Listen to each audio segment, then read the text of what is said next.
Luto na green garlic pinakbet with lima beans. Igisa po muna yung karne, yung taba. Dadalhin natin parang chicharoy. Okay, dadalhin sa baboy. Papalitan ko siya ngayon ng olive oil. 2 cloves of garlic, kamatis, at tubig. Lagyan mo muna ng konting bagoong, konting chicken powder. Lalagay ko na ang dahon ng bawang. Tuyo siya, nahugasan yan. Dinabat ko sa tubig bago ko siya hiniwa-hiwa. Tinatuyo ko yan overnight. At yun, lalagyan ko din siya na kanin. Halu-haluin. Nagtubig na siya ng konti. Sarili ng tubig. Ayan.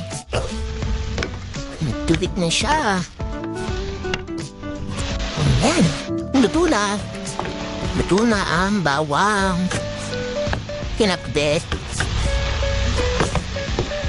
Nganin. Pinakbet na bawang at kapatani na.